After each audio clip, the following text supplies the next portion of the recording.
ओम नमः शिवाय। श्री शिव महापुराण कोटि रुद्र संहिता 14वां अध्याय। ऋषि बोले, हे सूत जी, अब आप ज्योतिर्लिंगों के महात्म्य तथा उनकी उत्पत्ति का वर्णन कीजिए। जैसे आपने सुना है वह सब बताइए।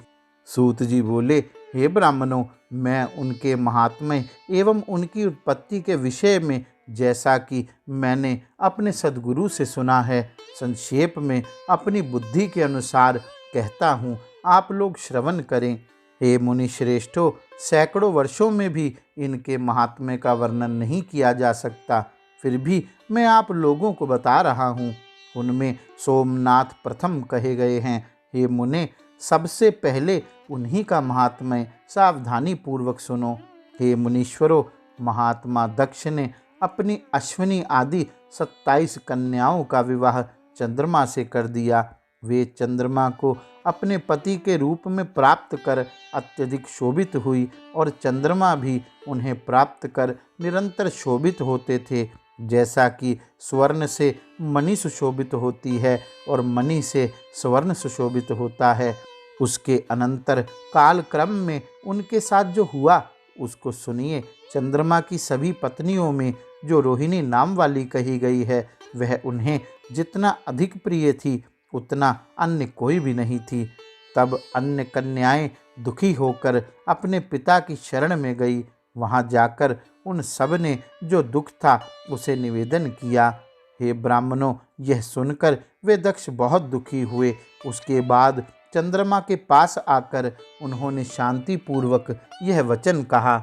दक्ष बोले, हे चंद्रमा, आप उत्तम कुल में उत्पन्न हुए हैं। सभी आश्रितों के प्रति तो समान व्यवहार करना उचित है, पर आपका विषम व्यवहार क्यों है? अब तक आपने जो कुछ भी किया सो किया, किंतु पुनः ऐसा व्यवहार ना करें। विषम व्यवहार नरक देने वाला कहा गया है। सूत जी बोले, दक्ष अपने दामाद चंद्रमा से इस प्रकार प्रार्थना कर निश्चिंत हो अपने घर चले गए। चंद्रमा ने दक्ष की बात नहीं मानी, क्योंकि वे शिव माया के प्रभाव से विमोहित थे, जिससे यह जगत मोहित रहता है।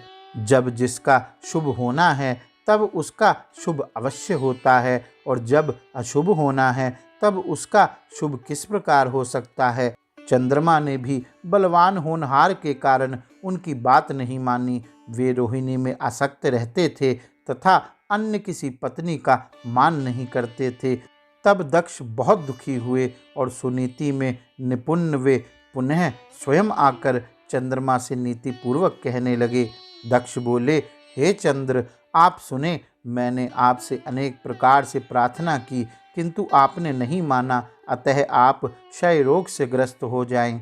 सूत जी बोले, उनके इस प्रकार कहने पर चंद्रमा उसी क्षण क्षय रोगी हो गए। तब उनके क्षीण होते ही महान हाहाकार मच गया। हे मुने, उस समय सब देवता एवं ऋषि, हाय अब क्या करना चाहिए, चंद्रमा का कल्याण किस प्रकार होगा, ऐसा कहते हुए दुखित तथा व्याकुल हो गए। चंद्रमा ने इंद्र आदि सभी देवताओं तथा वशिष्ठ आदि ऋषियों से यह सब बताया। तब सभी लोग ब्रह्मा जी की शरण में गए। मुने, उस समय वहां जाकर अति व्याकुल हुए। देवगण एवं ऋषियों ने ब्रह्मदेव को प्रणाम करके उनकी स्तुति कर वह सारा समाचार निवेदन किया। ब्रह्मा भी उनकी बात सुनकर अत्यंत आश्चर्यचकित हो शिवजी की माया की प्रशंसा कर उन्हें सुनाते हुए कहने लगे। ब्रह्मा जी बोले, अहो, सारे संसार को दुख देने वाला यह महान कष्ट उपस्थित हुआ है। चंद्रमा तो सदा से ही दुष्ट है और दक्ष ने भी इसे शाप दे दिया। दुष्ट चंद्रमा ने और भी अनेक दुष्कर्म किए हैं। हे देवताओं तथा ऋषियों, आप लोग चंद्रमा का पुरातन कृत्य सुनिए। इस दुष्ट ने बृहस्पति के घर जाकर उनकी पत्नी तारा का अपहरण किया था। उसके बाद वह दैत्यों से जाकर मिल गया और उनके पक्ष में होकर देवताओं से युद्ध भी किया।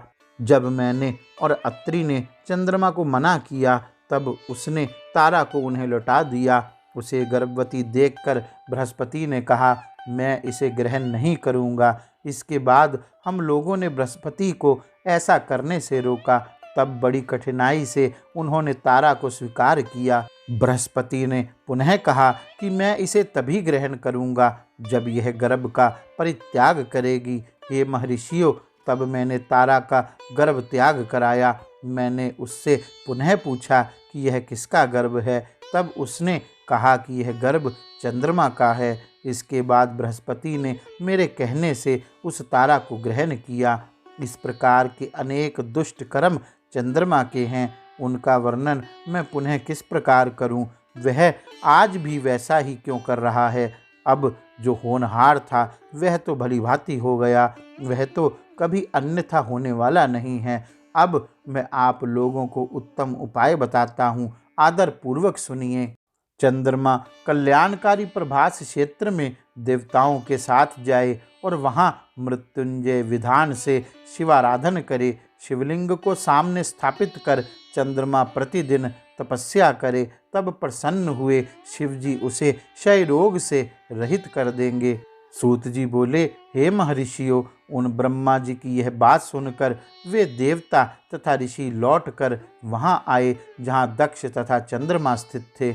इसके बाद उन सभी देवताओं तथा ऋषियों ने दक्ष को आश्वासन देकर तथा चंद्रमा को अपने साथ लेकर के प्रभास तीर्थ में जाकर सरस्वती आदि श्रेष्ठ तीर्थों का आवाहन करके मृत्युंजय मंत्र द्वारा पार्थिवार्चन विधि से शिवजी की आराधना की। उसके बाद विशुद्ध अंतःकरण वाले वे सभी देवता तथा ऋषि चंद्रमा को प्रभास क्षेत्र में छोड़कर प्रसन्नता पूर्वक अपने अपने धाम को चले गए। चंद्रमा ने निरंतर 6 मास तक तप किया और मृत्युंजय मंत्र से वृषभध्वज का पूजन किया। स्थिर चित्त होकर चंद्रमा 10 करोड़ की संख्या में उस मृत्युंजय मंत्र का जप करके तथा मंत्र स्वरूप भगवान मृत्युंजय का ध्यान करते हुए वहां स्थित रहे। तब उन्हें देखकर भक्तवत्सल भगवान शिवजी प्रसन्न हो गए और प्रकट होकर अपने भक्त चंद्रमा से कहने लगे। शंकर जी बोले, हे चंद्र, तुम्हारा कल्याण हो। तुम्हारे मन में जो अभिलाषित हो वह वर मांगो। मैं तुम पर प्रसन्न हूँ। मैं तुम्हें संपूर्ण उत्तम वर प्रदान करूँगा। चंद्र बोले, हे देवेश, यदि आप मुझ पर प्रसन्न हैं तो मेरा कौन सा कार्य असाध्य रह सकता है।